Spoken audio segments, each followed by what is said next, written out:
ఇలాగే కొనసాగితే ఆందోళన తప్పదంటున్నారు రైతులు.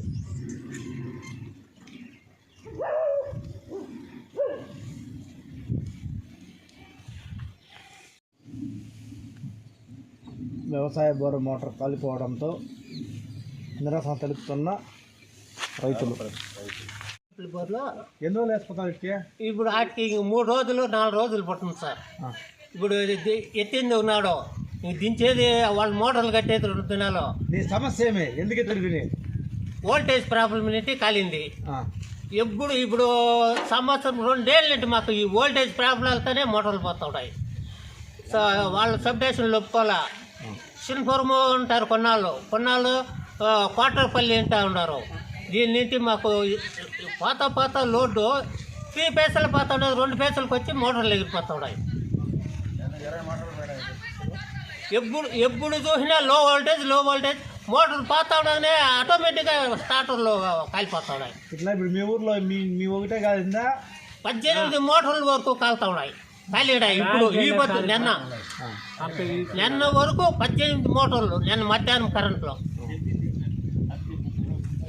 నీ పేరేం పెద్దనా? నా పేరు పద్మనాభ రెడ్డి. మీ సర్వీస్ నెంబర్ ఎంత? Service number 351. ఏమేమి పంటలు చేసినావు? అంటి చెట్లు, పప్పాయి, టమాటా. నా పేరు రామచంద్రారెడ్డి. మాది బైరెడ్డిపల్లి మండలం ఆలపల్లి గ్రామము. మా గ్రామంలో గత కొంతకాలంగా నాణ్యమైన విద్యుత్ సరఫరా కానందువల్ల ఇబ్బందులు పాలవుతూ ఉండము.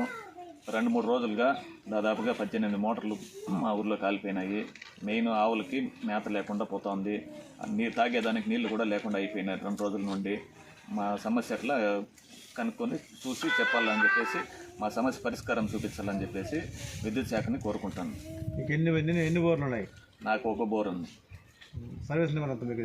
353.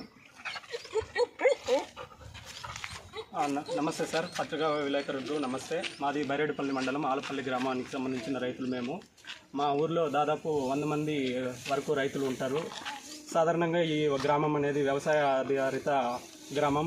మోస్ట్లీ దీంట్లో ఉండే ప్రజలు మొత్తం వ్యవసాయం మీద ఆధారపడి ఉంటారు. దాదాపు 100 కుటుంబాల వరకు వ్యవసాయం చేస్తూ జీవనోపాధిగా దీన్ని ఆదాయాన్ని అయితే పొందుతున్నారు. ఇటీవల కాలంలో అంటే దాదాపు 2-3 నెలల నుండి కరెంటు సమస్యలు అనేవి మేము చాలా తీవ్రంగా ఎదుర్కొంటున్నాము.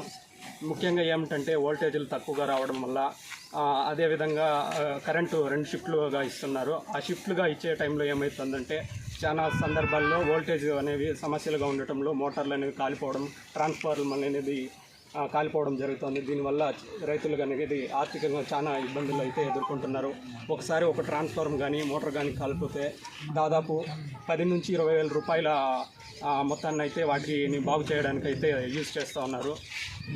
ఇంత మొత్తాన్ని ఇప్పుడున్న ధరల విషయంలో అన్నీ చూసుకున్నట్లయితే వచ్చే రైతుకు 2-3 నెలల నుంచి వచ్చే ఆదాయం 20,000-30,000 ఉన్నట్లయితే ఆ మొత్తాన్ని కేవలం రైతులు మోటార్లకి, ట్రాన్స్ఫార్మర్లకి బాగు చేయించుకోవడం కోసమే దాన్ని యూజ్ చేస్తున్నారు. దీనివల్ల రైతులకి ఇంకా సమస్యలు పెరుగుతున్నాయి. కానీ ఎవరో లైన్ మ్యాన్ వచ్చి పరిశీలించగా ఇంతకుముందు దాదాపు చాలా సార్లు అయితే వాళ్ళ దృష్టికి అయితే తీసుకెళ్ళాము. కానీ వాళ్ళైతే సరిగ్గా స్పందించకపోవడం వల్ల, కొన్నిసార్లు చెప్పడం వల్ల చేస్తామని చెప్తున్నారు. కానీ అదేవిధంగా ప్రాబ్లమ్స్ అనేది కంటిన్యూస్గా వస్తున్నాయి. దీనివల్ల కంటిన్యూస్గా దాదాపు నిన్న ఎదురైన విద్యుత్ సమస్య ద్వారా దాదాపు 10 నుండి 18 వరకు మోటార్లు కాలిపోయి ట్రాన్స్ఫర్లు కూడా కొంచెం ప్రాబ్లం అయిన ఇవైతే మనం నిన్న ఫేస్ చేసాం సార్. దీనికి మేము కరెంట్ సిబ్బందికి ఒకటే తెలియజేసుకుంటున్నాము. మీరు గ్రామంలోని వ్యవసాయ రైతులకి తగిన విధంగా స్పందించి వాళ్ళకి వోల్టేజ్ సమస్యలు కానీ ట్రాన్స్ఫార్మర్ సమస్యలు కానీ రాకుండా తగిన విధంగా స్పందించాలనేసి రైతుల తరఫున మేమంతా కోరుకుంటున్నాం.